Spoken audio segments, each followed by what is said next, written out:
Shepard did everything right. More than we could have hoped for. Commander Shepard uncovered the truth. And still, it's not enough. We're at war. No one wants to admit it, but humanity is under attack. But they're sending him to fight Geth. Geth. We both know they're not the real threat. The Reapers are still out there. And it's up to us to stop them. The Council will never trust Cerberus. They'll never accept our help, even after everything humanity has accomplished. But Shepard, they'll follow him. He's a hero, a bloody icon. But he's just one man. If we lose Shepard, humanity might well follow. Then see to it that we don't lose him.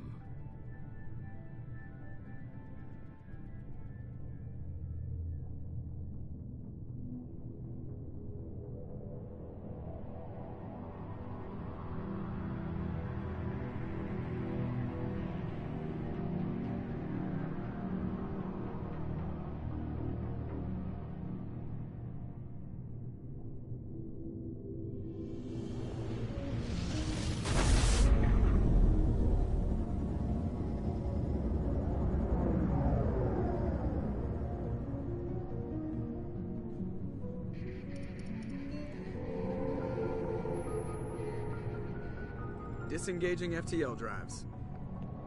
Emission sinks active. Board is green. We are running silent. We're wasting our time. 4 days searching up and down this sector, and we haven't found any sign of Geth activity. 3 ships went missing here in the past month. Something happened to them. My money's on slavers. The Terminus system is crawling with them. Picking up something on the long-range scanner. Unidentified vessel. Looks like a cruiser. Doesn't match any known signatures. Cruiser is changing course. Now on intercept trajectory. Can't be. Stealth systems are engaged. There's no way a Geth ship could possibly... It's not the Geth. Brace for evasive maneuvers!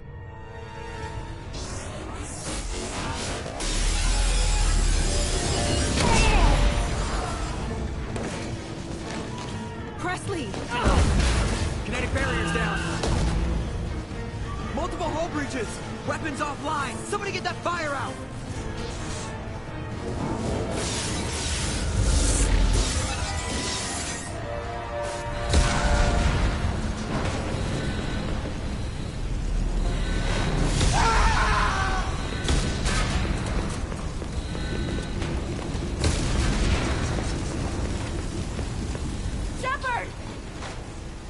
Distress beacon is ready for launch.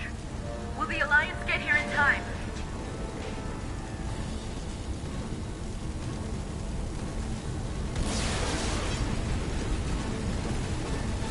The Alliance won't abandon us. We just need to hold on. Get everyone onto the escape shuttle. Joker's still in the cockpit. He won't abandon ship. I'm not leaving either.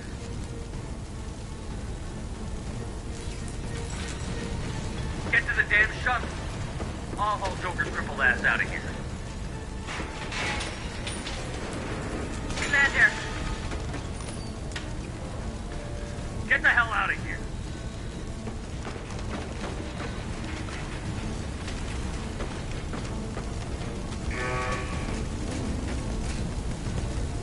everybody in. Go, go, go!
Come on, Joker. We have to get out of here. No, I won't abandon the Normandy. I can still save her. The Normandy's lost. Going down with the ship won't change that. Yeah, okay. Help me up. They're coming around for another attack.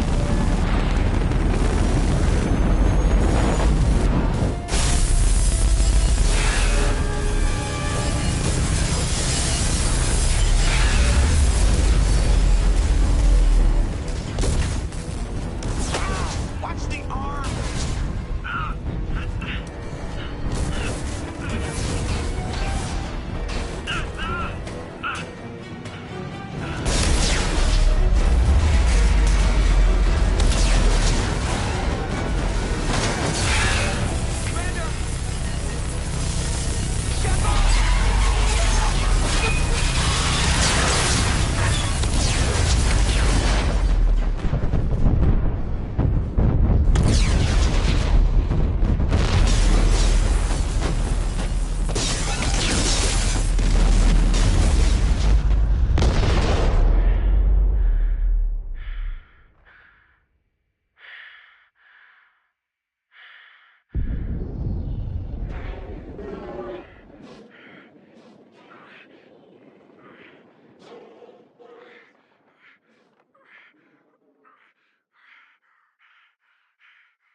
Just another routine mission. Why do they always say that before a mission? Of course it's routine. You haven't done anything yet. It's everything that happens along the way. The choices you make, the paths you choose, that turn the routine into anything but.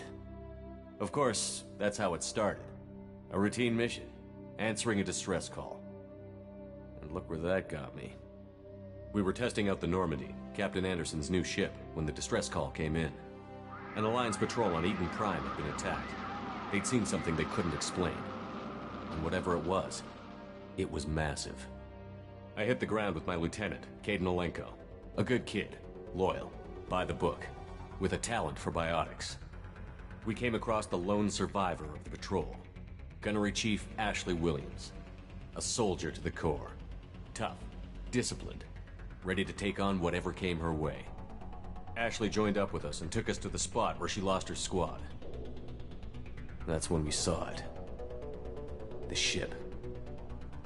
Like nothing I'd ever seen. It was massive, scorching the colony and everything around it as it blasted away. We followed the path of destruction to an artifact, a beacon left by a long-dead race called the Protheans. The colony had dug it up, and whoever attacked them had tried to take it. Chief Williams made the mistake of getting too close. It hit her with some type of energy. I grabbed her and threw her out of the way. That's when it hit me. Hard.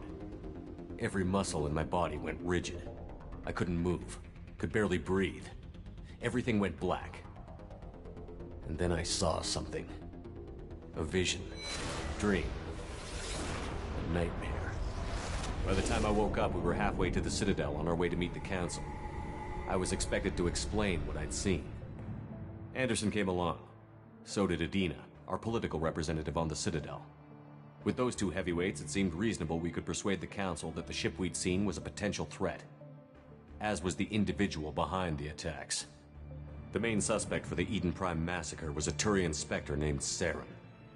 He'd been seen by one of the survivors from the colony at Eden Prime, and there was some evidence to suggest that the ship was connected to Saren. But even Udina's pointed accusations weren't enough to convince the Council.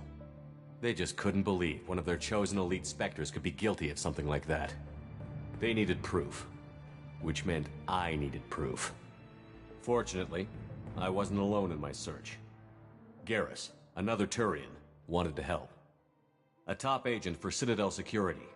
Despite orders from his superiors that he shouldn't get involved, he told me he was suspicious of Saren, and he had some useful leads. More importantly, he was willing to share them. That led me to Rex, the biggest, nastiest-looking Krogan bounty hunter I'd ever seen. He turned out to be more than just a brute. It was his intel that led to a fugitive with incriminating evidence on Saren. The fugitive turned out to be an energetic little Quarian named Tali. A tech expert with a knack for hacking, she'd procured some information on Saren. Evidence that proved Saren was dirty. Tali's evidence proved that Saren was responsible for the massacre on Eden Prime, and that the immense warship we'd spotted was in fact Saren's flagship. But it went much further.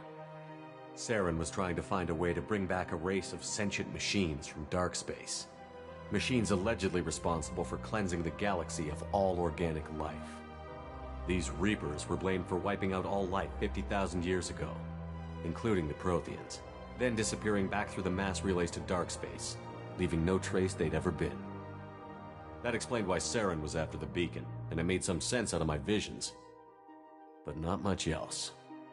We couldn't convince the Council that the Reapers were a threat, but they agreed Saren had to be stopped. They stripped him of his Spectre status and gave me the honor of becoming the first human Spectre. My first task? Bring down Saren. Anderson decided to stay behind, giving up his ship, the Normandy. He told me I would need it more than he would. He also pointed me in a direction. Liara, a Prothean expert, adept in biotics, and maybe most importantly, daughter of Benezia, Saren's top lieutenant. And like most Asari, as beautiful as she is intelligent, and born with a unique ability to meld with other species. Liara was able to help me decipher some of the vision the beacon had given me. Nothing concrete, but it gave me some clues. And a new appreciation for the Asari. Her technique for accessing my vision was unexpected, but not at all unpleasant. Ashley was a little concerned about the connection I shared with Liara. As commander, I knew either relationship had the potential to interfere with the mission. I told Ash I wasn't interested in Liara. I had my eyes on someone else. But we agreed we wouldn't let it get in the way of our mission. Finding Saren. Thanks to Liara's help, we had our next lead. Benezia. Saren had taken her to Novaria, where he'd enslaved a dangerous race of insect-like creatures, the Rachni. He ordered Benezia to use the same technique Liara had used on me to extract information from the Rachni Queen. The Queen's drones were everywhere, and they weren't happy. We had to fight through hundreds of them to get to Benezia. By the time we arrived, Saren was gone. With the information. I tried to reason with Benezia, but Saren had indoctrinated her. He had somehow acquired the ability to control people's actions and wills. Benezia wouldn't surrender, and Liara was forced to watch her mother die in her arms. And I was left with an angry, dangerous Rachni Queen to deal with. She claimed her drones would do no harm if I released her. But the Rachni had terrorized the galaxy before. I couldn't do it. I wouldn't doom an entire species for past sins. And the Queen was true to her word. She left and took her army of drones with her. With Saren's top lieutenant dead, he was quickly running out of time and places to hide. I tracked him down at his base on Vermeer, but we soon learned it was more than a base of operations. It was a breeding ground. Saren was breeding an army of Krogan. He'd found a cure for the genophage, a disease inflicted on the Krogan to prevent them from breeding and taking over the galaxy. But the Krogan Saren was breeding were slaves, mindless beasts that obeyed Saren's will. I had to destroy the base, and all its research. Rex disagreed. Violently. Rex wanted the genophage cure for his people. I tried to convince him to help me destroy it, that these Krogan weren't real. But he wouldn't back down. Fortunately, Rex is smarter than he looks. he realized this wasn't the way to help his people, and that Saren was the real threat. When we finally got to the center of the base, I realized just how close Saren was to completing his plan. He was already in communication with the Reapers. Sovereign, Saren's flagship we'd all assumed was just a ship, was a Reaper. It spoke to me, threatened me. I could feel the menace it had for every living thing. It wanted me dead. It wanted us all dead. And I knew it was capable of doing just that. What I couldn't understand was why Saren would help it. But there was no time to think about it. Sovereign knew where we were. We had to destroy the base and get the hell out. I split up my team in 2 squads, sending Ash with one and Caden with the other as a distraction. We had a nuke, and we planned to use it. Before we could detonate the bomb, Saren showed up. We fought. I stalled him to make time for my team. And in talking to him, I realized the truth. It wasn't Saren who was indoctrinating everyone. It was Sovereign. The Reaper. And Saren was in deeper than all of them. He tried to convince me he was still in control. Said he found a way to reduce the Reaper's influence, but he was kidding himself. Or believing the lies Sovereign was telling him. Before I could convince him to stop, he ran, leaving me just seconds to extract my squad mates. I tried, but I wasn't fast enough. I could only save one of them. Caden was a good man, and a great soldier. But I had to choose, and I chose Ash. That was the last time Saren would slip away from me. I knew then, the next time we met, one of us would die. With my team mostly intact, we chased Saren and his army to Ilos, a long-lost planet that had once belonged to the Protheans. As we prepared for what we knew would be a desperate fight, I spoke to my crew. We were just one ship, against Saren's growing army.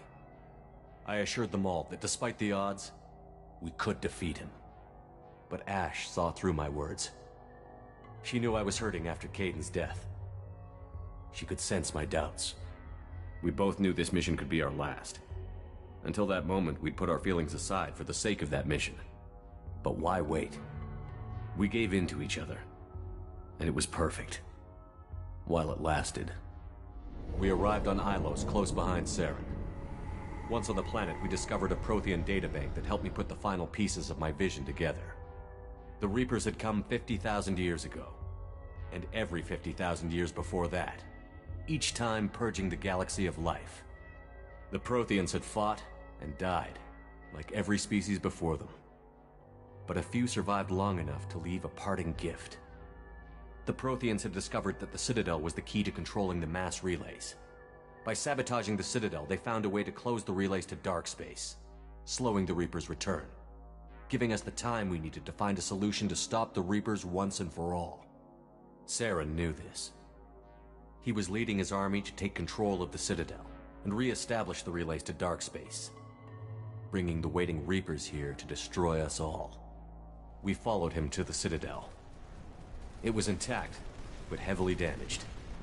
He had caught the Council fleets by surprise, and they were only now regrouping. And with Sovereign as his flagship, there was little hope the fleets could counterattack with enough strength to take back the Citadel. But Saren was done running, and I was done chasing him. As the Alliance and Citadel fleets battled Saren's army outside, I cornered the Turian bastard in the Citadel tower and confronted him. He died believing that the Reapers would save him. As I fought to regain control of the Citadel, the Council's flagship, the Destiny Ascension, fell under attack. Despite Saren's death, Sovereign and Saren's army continued to fight. The Council was aboard the Destiny Ascension, and they were requesting assistance. But I knew in order to help them, I would have to put our Human Alliance fleet in jeopardy. The Council could be replaced. The fleets were needed here and now if we were going to defeat Sovereign.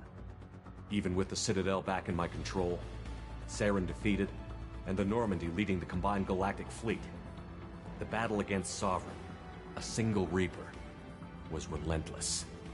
It took the combined fleets of humanity and the other races, but in the end, Sovereign fell.